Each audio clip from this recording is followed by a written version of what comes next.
Gott am Morgen, ik wens je je zegen en schijndag. Ans Bibelvers van Deus in Matthäus 7, vers 24. Wer meine Rede gehört hat, in dat wat ik gesagt ha, es so ist ein verständiger Mann, der sein Haus auf den Stein gründ büht. Viele Jahre terug waren mal zwei Bühmeister, jeder einer büht für sich ein Haus. Beide Häuser sagen ganz fein, gut gebüht. Beide waren für eine Ursache gebüht, die sollen beide Sicherheit und Schutz bieten.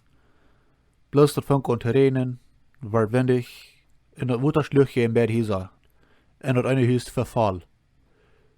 Der Bühmeister hat sich nicht darauf bemerkt, dort am Pfosten grün zu bühen. Hij büht sein Haus ab Sand. Dort andere Haus aber stand sicher, wils dat wir ab dem Steiner grün gebüht. Jesus vertalt ein Gleichnis, womit wir uns Leben überprüfen können, und ab Arm den einzigen sicheren Grund bühen. Der Herr Jesus gibt uns die Freiheit, uns ab Arm zu verluten, ab Arm zu vertrauen, ab Arm zu bühen, und allein ab Arm auch die Zukunft bühen. Heu ist das ganz höchste Wort, das ganz beste Ding, wo wir können bühen. Heu ist der einzige, wo wir uns ab ihrem können verluten.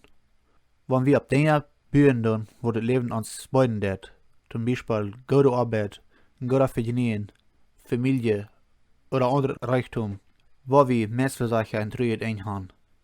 Wenn wir den Herrn ans Leben annehmen und seine Lehren folgen dann, bühen wir ab dem reichen Grund. 2. Timotheus 2,19 sagt, aber Gott sein fester Grund bleibt stehen und haft diese Anschrift. Der Herr kennt die Sünde und wer immer sich zu Gott sein Namen bekannt, soll sich von aller Ungerechtigkeit freiholen. Wenn wir wollen, dort schlechte Mäden und die fleischlichen Lasten nicht nur gehen, was kann uns den Helden erzählen? Der wird uns nur die Wahrheit leiden det. Nur Johannes 16, Vers 13.